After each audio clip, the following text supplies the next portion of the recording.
जानते हैं इस धरती की सबसे ज्यादा खूबसूरत चीज क्या है? मनुष्य के द्वारा बनाई गई किसी भी वस्तु को इस धरती की मैं सबसे खूबसूरत चीज नहीं कहूंगा। वास्तव में इस धरती की जो सबसे ज्यादा सुंदर चीज है ना, वह इस धरती पर जो प्राकृतिक रूप से नदी, झरने, समुद्र, पहाड़, वर्षावन और बड़े बड़े ग्लेशियर इस धरती की सबसे खूबसूरत चीज हैं, जिन्हें लाखों करोड़ों साल में प्रकृति ने तराश तराश कर तैयार किया है।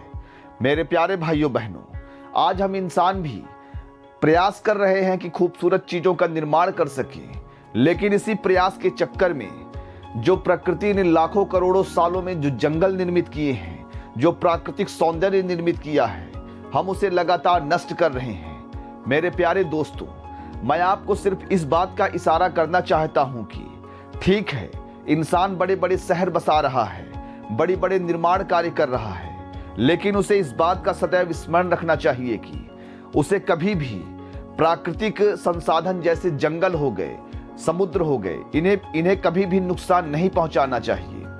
मेरे प्यारे भाइयों बहनों, आजकल मैं देखता हूं कि जंगलों में भी बड़े बड़े इंफ्रास्ट्रक्चर तैयार किए जा रहे हैं। प्राकृतिक सौंदर्य को क्षणिक स्वार्थ के लिए नष्ट किया जा रहा है। मैं एक छोटा सा उदाहरण देकर आपका ध्यान आकर्षित करना चाहता हूं।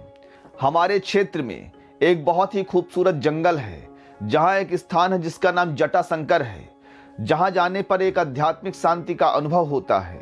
लेकिन छत्तीसगढ़ शासन के द्वारा नासमझी पूर्ण तरीके से जटाशंकर के प्राकृतिक सौंदर्य को नष्ट किया जा रहा है। वहां पहले ध्यान करने वाले साधु संत और कुछ सक्षम श्रद्धालु वहां जाकर शांति और अध्यात्म का आनंद उठाते थे, लेकिन आज के समय में सरकार वहां जेसीबी चलवा के वहां सीमेंट और कंक्रीट का एक स्ट्रक्चर तैयार करवाना चाहती है। जंगल जो शांति के लिए होता है, वहां भी एक प्रकार से नगरीकरण का माहौल देखा जा रहा है। आने वाले समय में हमें एकांत और शांत और निर्जन स्थान इस दुनिया में ढूंढना मुश्किल हो जाएगा।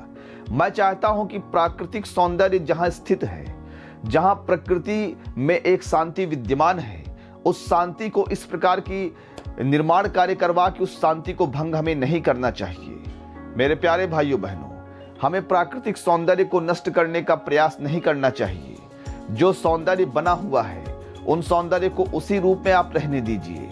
जटाशंकर जैसे प्राकृतिक स्थानों को अत्यधिक मानवीय हस्तक्षेप नहीं किया जाना चाहिए।